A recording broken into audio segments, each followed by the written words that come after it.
कामाक्षि देव्यम्ब तवार्द्रदृष्ट्या मूकस्वयं मूककविर्यथासीत् तथा कुरु त्वं परमेश जाये त्वत्पादमूले प्रणतं दयार्द्रे उत्तिष्ठोत्तिष्ठ वरदे उत्तिष्ठ जगदीश्वरे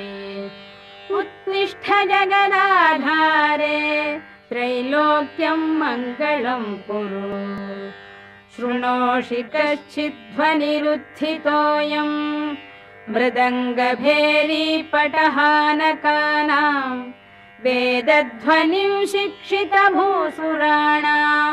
शृणोषि भद्रे कुरु सुप्रभातम् शृणोषि भद्रे ननु शङ्खघोषं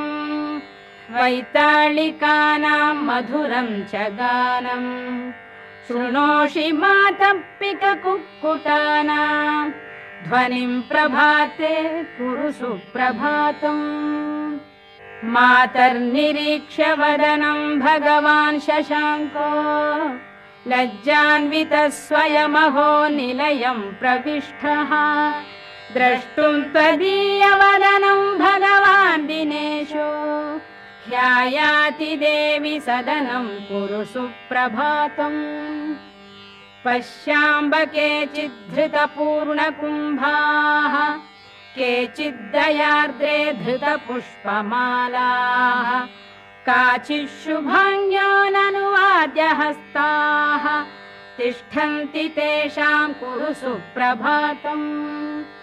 भेरी मृदङ्गपणवानकवाद्यहस्ताः स्तोतुं महेशदयिते स्तुतिपाठकास्त्वा तिष्ठन्ति देवि समयं तव काङ्क्षमाणा ह्युत्तिष्ठ दिव्यशयनात् कुरु सुप्रभातम् मातर्निरीक्ष्य वदनं भगवान् त्वदीयं नैवोत्थितः शशिधिया शयितस्तवाङ्के सम्बोधयाशु गिरिजे विमलं प्रभातम् जातं महेशदयिते कुरु सुप्रभातम्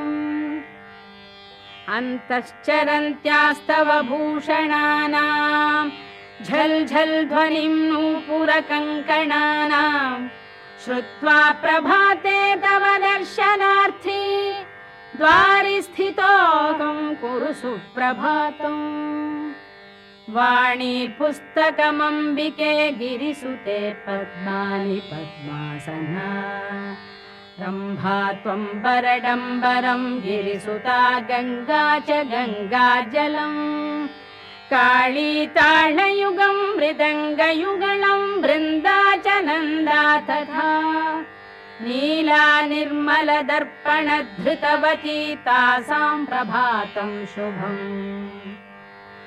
उत्थाय देवि शयनात् भगवान् पुरारिः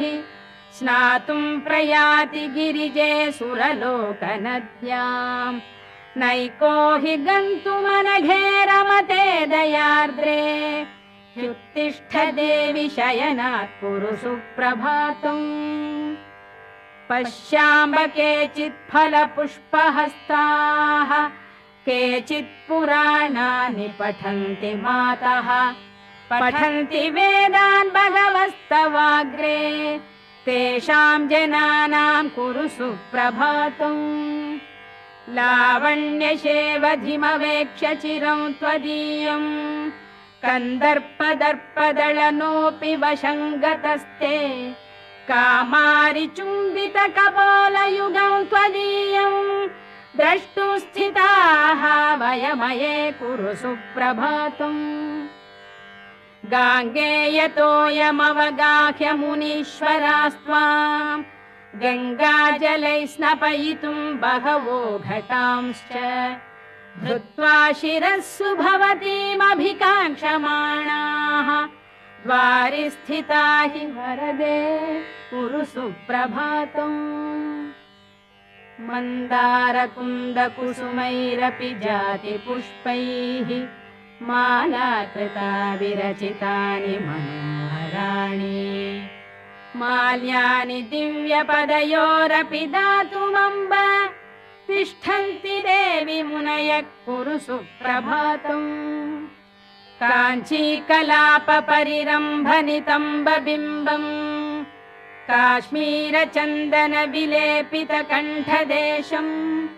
कामेशचुम्बितकपालमुदारनासा द्रष्टुं स्थिताः वयमये कुरु सुप्रभातम् मन्दस्मितं विमलचारु